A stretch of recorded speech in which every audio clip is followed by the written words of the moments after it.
هەموو مانگێک پرۆسەی دابەشکردنی موچە لە هەرێمی کوردستان ئەو شەمەندەفەرەیە کە سەرەتای هەیە و کۆتایی نییە. هەر بۆ نمونە ئێستا گەیشتوون بە ناوەڕاستی مانگی 12، بەڵام تا ئێستا موچەی مانگی 11 سەرجەم فەرمانبەرانی حکوومەت نەدراوە. حکوومەتی هەرێمیش دەڵێت بەبێ 200 ملیارەکەی بەغدا ناتوانین موچە بە تەواوەتی دابەش بکەین.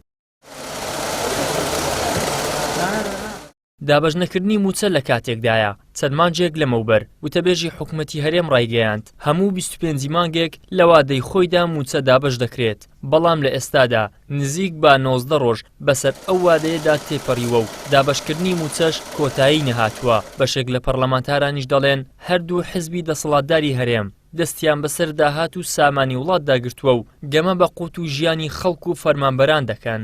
داهاتی ئەم هەرێمە تەخشان و پەخشانی پێدەکرێت لەلایەن دوو حیزبی دەسەڵات کێچێتی و پارتینە لە دوو زۆن هەچی داهات هەیە بۆ خۆیانی دەبن، داهاتی ناوخۆ، داهاتی نەوت، داهاتی خاڵە سنووریەکان هەموو بۆ خۆیانی دەبن. حتمەنەگە داهات بۆ حیزبی دەسەڵات بێ ئەوە لە خزێنەی وەزارەتی دارایی هیچ تێدا نابێ، ئەوان بەر لەوەی بنێرن بۆ وەزارەتی دارایی پشک و بەشی خۆیانی لێ دەبن، بۆیە لیستی موچە تەواو نابێ کە ئەوان داهاتیان دەڵێن بەش ناکە. ئێستا ئیمڕۆ دەڵێن وەزارەتی دارایی هیچ تر ناتوانێ موچەی ئەوەی کە ماوە بیدات.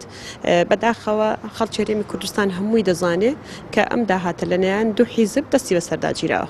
هەوڵماندا هۆکاری دواکەوتنی موچە لە وەزارەتی دارایی بپرسین، بەڵام بەهۆی ئەوەی ئەو وەزارەتە وتەبێژی نییە و هیچ کەسێکیش بۆی نییە لە وەزارەتە بۆ دەستگاکانی ڕاگەیاندن بدوێت، بۆیە نەمانتوانی لایەنی پەیوەندیدار لەو بارەیەوە وەربگرین.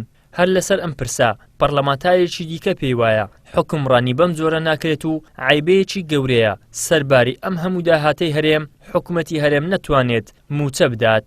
ئەمە جۆرێکە لە لێبڕین و پاشەکەوتی موچە و جۆرێکە لە دابەشکردنی موچە لە 45 بۆ 50 ڕۆژ. ئێستاوە 50 ڕۆژ تا ئێستا بەشێک لە وەزارەت و لە دەستەکان موچیان وەرنەگرتووە. ئەمە بەڕاستی پاشەکەوتە ئەوە دوو مانگ دابەشکردنی موچێ بەڵام ئەعلان نەکرایە و ئەوەی هەیە کە وەکو خۆی بە شێوازێک لە جەدوەلێک 25 مانگ هاتن وەزارەتی تەندروستیان دابەش کرد، پاش ئەوە نزیکەی 20 ڕۆژە هێشتا نەیانتوانیوە. یعنی عیبە بۆ حکوومەتێک کە لە ماوەی 30 ڕۆژ 20 ڕۆژی خەریکی دابەشکردنی موچەبی 20 ڕۆژی خەریکی دابەشکردنی موچەبی، بەڕاستی ئەوە حکومڕانی نییە.